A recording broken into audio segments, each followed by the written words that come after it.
The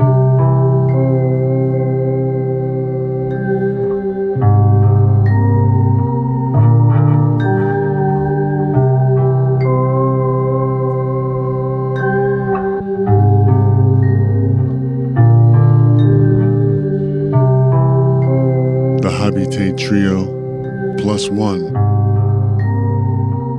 Naima, Yusuke Yamamoto, Mario Shoning, and I, your host and narrator, Rhasaan Oyasaba Manning. The Mulch, Part 1, Announcements. To you, Thursday, 5/19/2022, 2:16 a.m. The Mulch Dictation. Is this how it works? Finally. Okay. Return.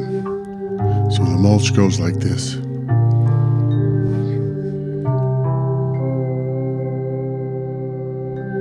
"10 years from now, 10 years from now,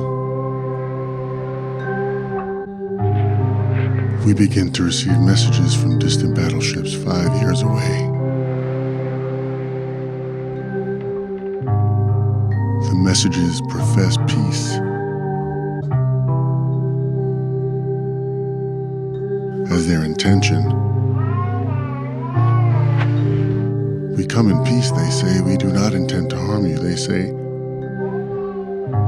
The messages are received in all the languages of the earth. On the earth, they begin to warn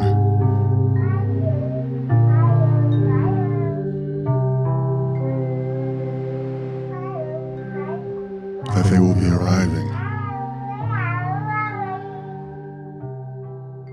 and that we have a limited time in which to evacuate all human-made locales. The Mulch, Part 2, Acknowledgement. Meaning head for the hills under the shepherd ship.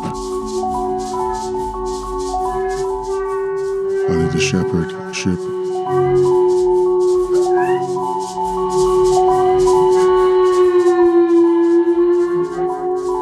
The guardianship of the natives of every land that remain.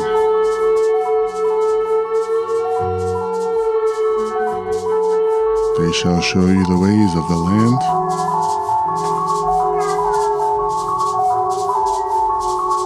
that they have retained, and you shall prepare yourselves for the next steps.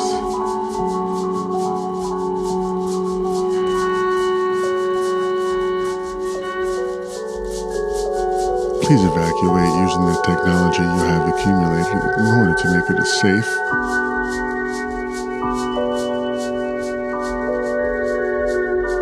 and efficient process.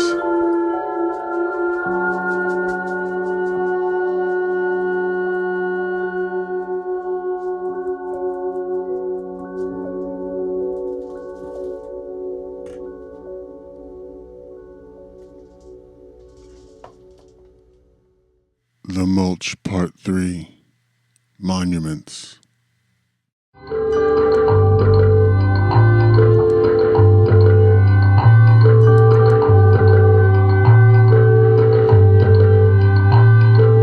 Fear not.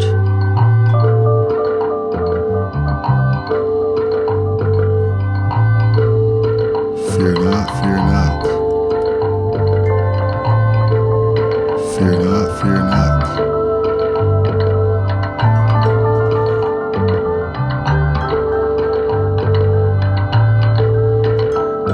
As the messages I received are received,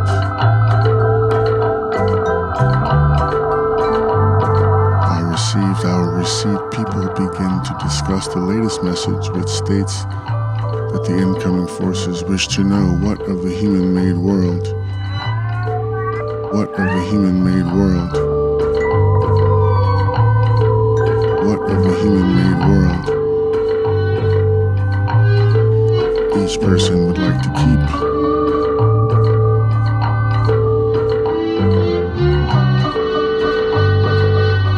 if there were only one thing that they could choose to keep after the next steps have been taken. So people gather and write on slips of paper like the Wailing Wall.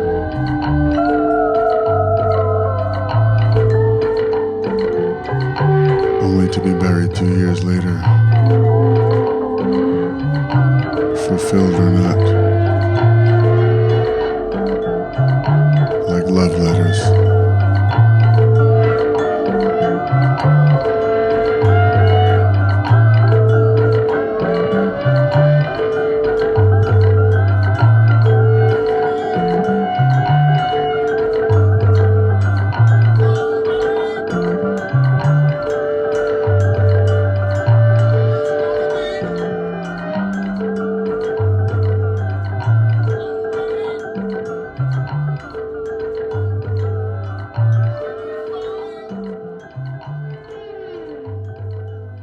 The Mulch Part 4, Monuments 2.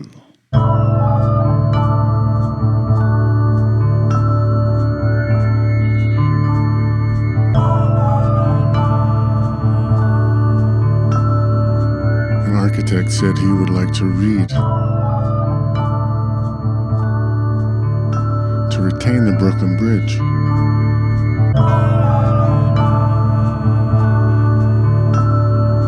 A painter said, burn it all down, I don't care. Another fella said, the Statue of Liberty.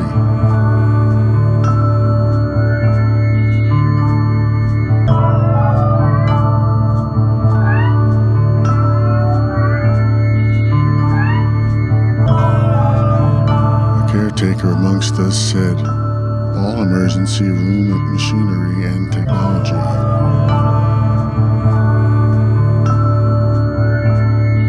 Said guns.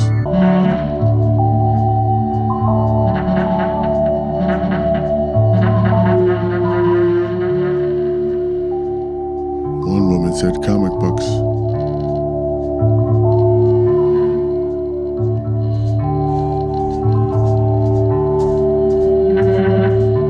One elderly woman said shoes.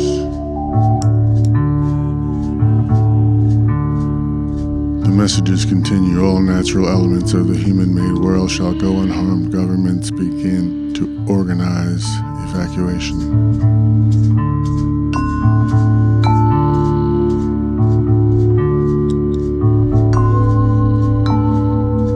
Collaboration is key. As borders become less meaningful, the people seek nature.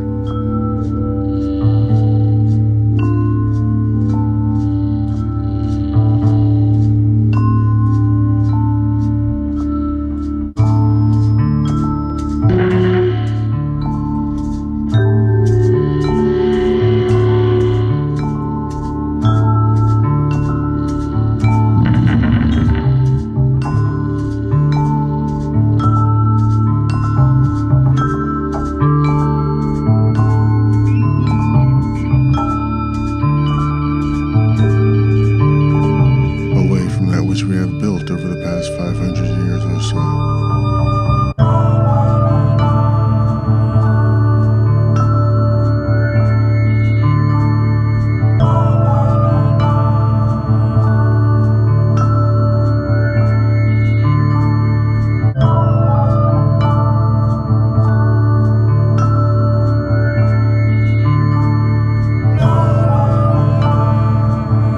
Survivalists respond to the messages to their own favor for the most part.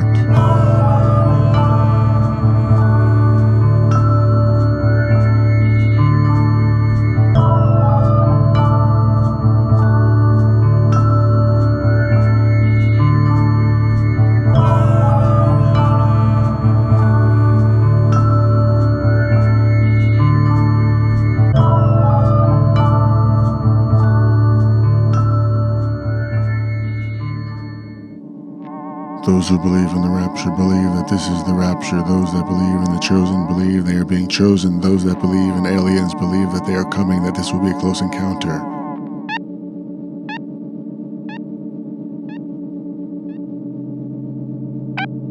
Those who believe in Jesus Christ believe that it is He who is coming, and so on. The Mulch, Part 5. movements. As time passes, the city's empty, and economies plummet.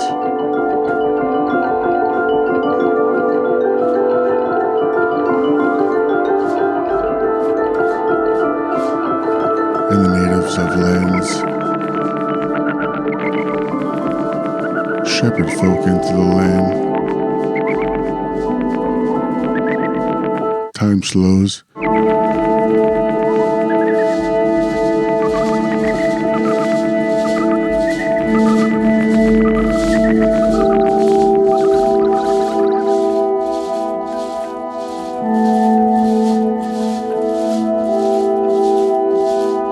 Money becomes a strange object and bartering returns.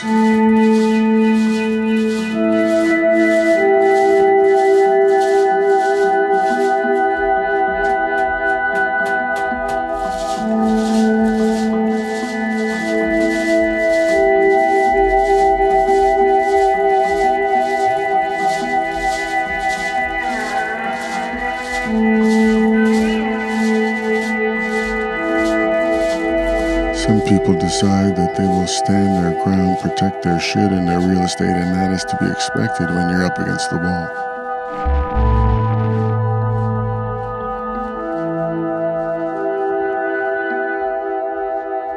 People have sent their messages to save certain human-made things by responding to the request from the incoming forces. Many people just kept it to themselves. By all accounts, the ships arrived.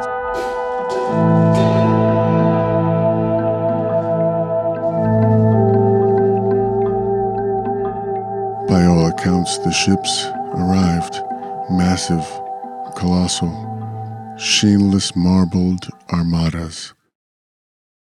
Part 6, Arrival. At all times, so many floating above the entire planet, tiling the sky.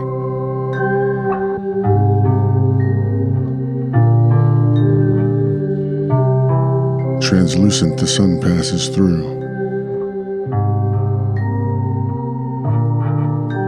Reminiscent of Beinecke Plaza at the museum on the Yale campus in New Haven, Connecticut. The ship's charged with this energy, and the Earth's cool size is given a respite from the ever-spiking rate of global heating.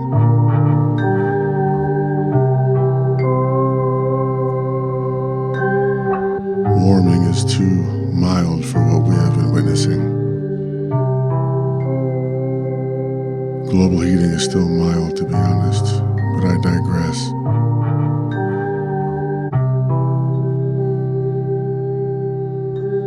It is not a time of darkness, but of dimness. The light passing through the ship's prisms, cooling lenses promulgate growth.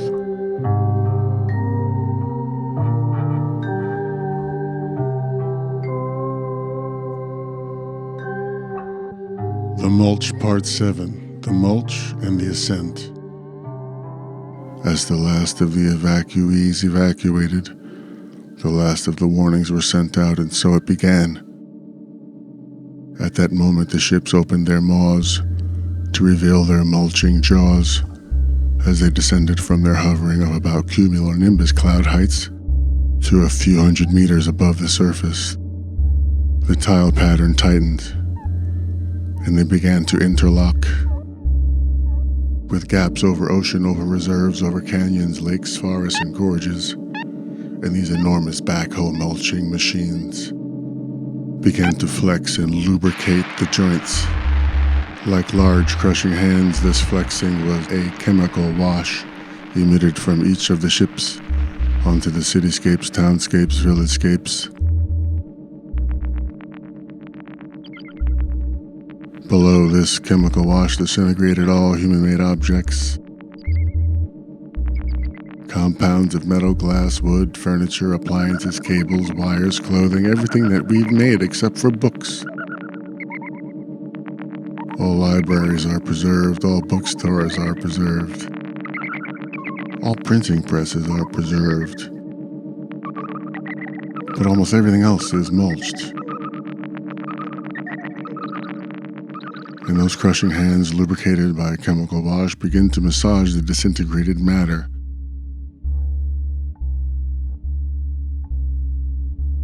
Leagues beneath the surface, through all that we have built.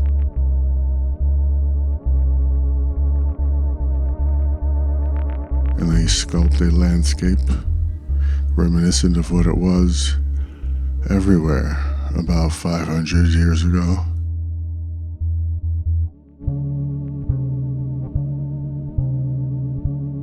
And as the messages had proclaimed, it took 5 years for the mulch to happen, during which time many people died of hunger, starvation, every other human foible, and those who survived learned about the land in order to do so, to which they would return, and when instructed to do so, under the guardianship, the shepherdship of the natives of whatever lands remained, were retained, they began in horror and for some in glee again. And the ship slowly ascended, day by day, until one day, after people had begun to resume more expansive existence, looking to the skies for weather signs again, the ships steamed up and away like mist. The ships were gone. But there was a final parting message which said, "Godspeed. We will be back."